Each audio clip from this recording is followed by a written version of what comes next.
Hi friends, welcome back to my channel. ఇవాళ మేము రామప్ప టెంపుల్కి అయితే వెళ్తున్నాం మా ఫ్రెండ్స్ తోటి. ఆ రామప్ప టెంపుల్ అయితే మొత్తం షూట్ చేస్తా, చూడండి. మీరు కూడా రామప్పకి వచ్చే ఉంటారు. సో ఇవాళ చూడండి, రామప్ప టెంపుల్ అయితే మొత్తం షూట్ చేస్తా. ఇది రామప్ప ఎంట్రన్స్. ఇక్కడ నుంచి మనం లోపలికి వెళ్ళాలి. ఇప్పుడు శ్రీ రామలింగేశ్వర స్వామి రామప్ప దేవస్థానం. చాలా మంది అడిగారు ఇటు సైడ్ బస్సులు వెళ్తాయి అంటే, లోపలికి అయితే బస్సులు వెళ్ళాం. మనం బయట దిగి ఇక్కడ నుంచి అంటే వెహికల్స్ మాట్లాడుకుంటే డైరెక్ట్ లోపలికి వెళ్ళి, అదే బస్సు అయితే ఇక్కడ దిగి లోపలి నుంచి వెళ్ళాలి. టెంపుల్ ఎంట్రన్స్ గేట్ దగ్గరకు వచ్చినాం ఇప్పుడే. రామప్ప విజిటింగ్ అవర్స్ 6 AM నుండి 6 PM వరకు ఉంటుంది.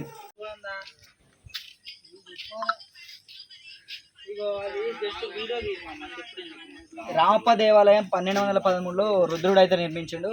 బ్రీఫ్ ఇన్ఫర్మేషన్ అయితే ఉన్నది, ఒకసారి జూమ్ చేయరా సార్.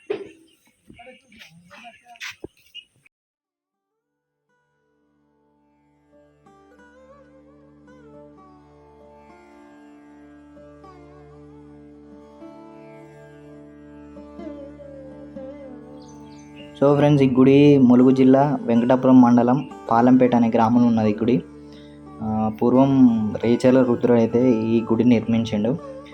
మీరు కూడా వచ్చినప్పుడు అంతా తెలుసుకోండి, అసలు ఈ టెంపుల్ ఎట్లా కట్టించారు, ఎవరు కట్టించారు అని. 40 years పట్టింది ఈ టెంపుల్ కట్టడానికి. 40 సంవత్సరాలు అంటే చిన్న విషయం కాదు.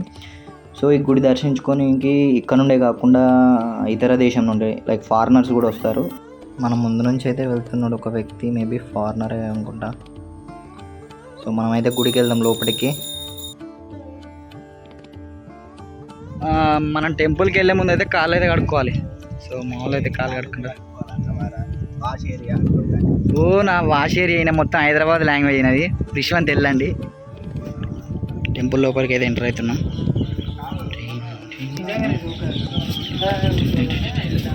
నిజంగానేరా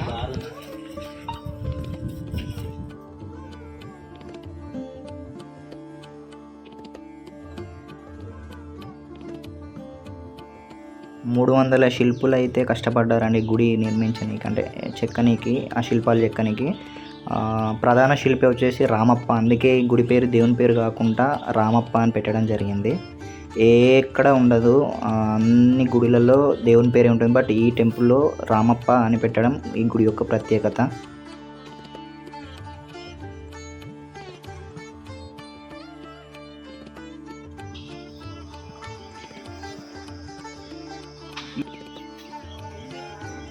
మీరు ఇక్కడ చూసుకున్నట్టయితే ఇది ఏ భాషలో ఉందో ఎవరికి తెలియదు. మీకు ఏమైనా తెలిస్తే కామెంట్ చేయండి, వీడియో కింద కామెంట్ చేయండి.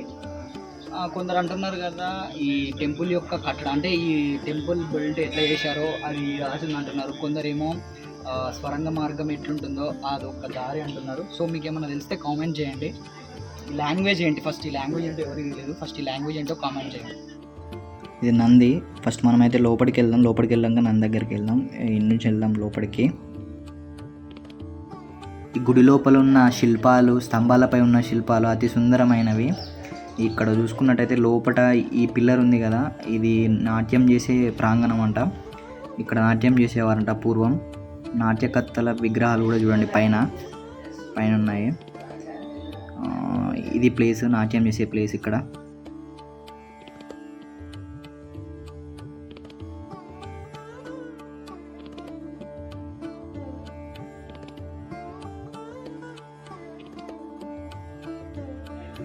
సో అది గర్భగుడి, అందులో ఫోటోలు తీయరాదు, వీడియోస్ తీయరాదు. సో మనం బయటది కవర్ చేద్దాం. మా ఫ్రెండ్స్ అయితే ఫోటోలు దిగుతున్నారు. ఇక్కడ కళ్యాణ మండపం ఉండేది, అంతా డిస్మాంటిల్ చేశారు. నెంబర్స్ వేసే ఉంటాయి బండలకి, మళ్ళీ అమర్చొచ్చు. ఇది శివలింగం, ఇక్కడనే కొబ్బరికాయలు కొట్టే ప్లేస్. మీరు చూసుకున్నట్టయితే ప్రతి శిల్పం కూడా వాళ్ళు అమర్చిన విధి విధానం మాత్రం అద్భుతం. ఎందుకంటే ఆ రోజులలో అలా అక్కడ అమర్చడమే గ్రేట్. చూడండి, నాట్యం చేస్తున్నట్టు ఒక శిల్పాన్ని అయితే ఇక్కడ వర్ణించారు.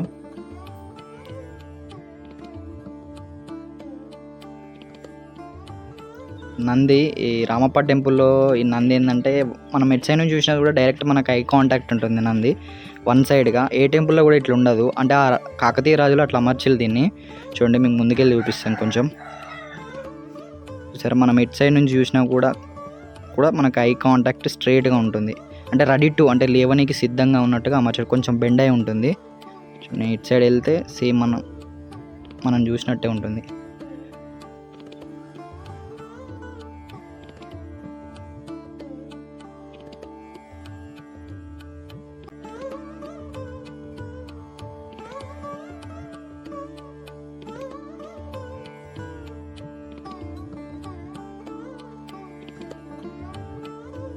టెంపుల్ అయితే అవసరం.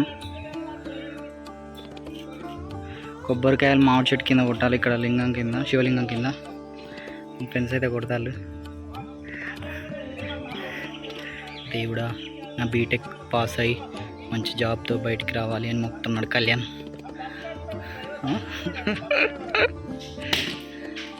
ఇంకొక మెయిన్ రీజన్ ఏంటంటే ఈ టెంపుల్లో ఇక్కడ ఒక చిన్న బావి అవుతుంది. ఈ బావి ప్రత్యేకత ఏంటంటే ఇక్కడ గోపురం మీద ఉన్న ఇటుకలు ఇందులో వేస్తే మునియంట. సో రామప్ప ప్రపంచ వారసత్వ హోదా ఎలా దక్కించుకుందంటే ఒక 3 అంశాలు ఉన్నాయి. ఒకటి ఏంటంటే ఇసుకపై అంటే శాండ్ బాక్స్ సిస్టమ్ ద్వారా ఈ టెంపుల్ అయితే నిర్మించిల్లు. ఇంకోటి ఏంటంటే నీటిపై తేలే ఇటుకలు. ఇంకోటి నిర్మాణం అంటే ఇప్పటికీ ఈ వాడిన రాళ్ళు వెలిసిపోకుండా ఉండడం వల్ల రామప్పకి వారసత్వ హోదా అనేది దక్కింది. సో కొబ్బరికాయ తింటున్నాం.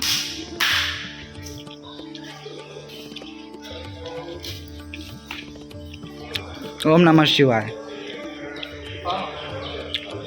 తీసుకున్నాం అమ్మా.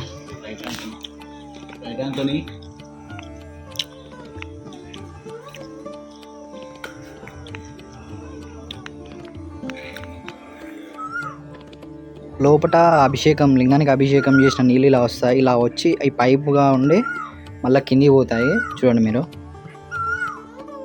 అలా అక్కడికి కిందికి పోతాయి. చూడండి ఆ రోజులో చెక్కిన శిల్పాలు కొన్ని. ఎన్నో యుద్ధాలు, దాడులు కూడా జరిగాయంట ఈ టెంపుల్లో. ఇవన్నీ తట్టుకొని నిలబడింది ఈ టెంపుల్. జూలై 25, 2021 రామప్పకైతే ప్రపంచ వారసత్వ హోదా దక్కింది. స్నానం చేయకుండా వచ్చింది పీటర్, అమ్మాయిల కోసం, కేవలం అమ్మాయిల కోసం.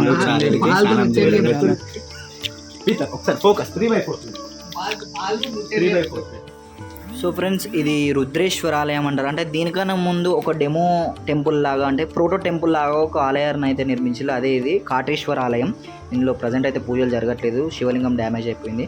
సో ఇది నిర్మించాక ఇందులో పూజలు చేసుకుంటూ ఈ రుద్రేశ్వర ఆలయాన్ని అయితే నిర్మించాలంట. ఇది స్టోరీ అంతే.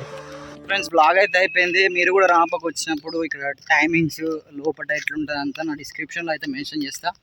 సో మీరు కూడా రండి, ఎంజాయ్ చేయండి. వీకెండ్లో అయితే ఇంకా చాలామంది ఉంటారు. So thank you for watching this video.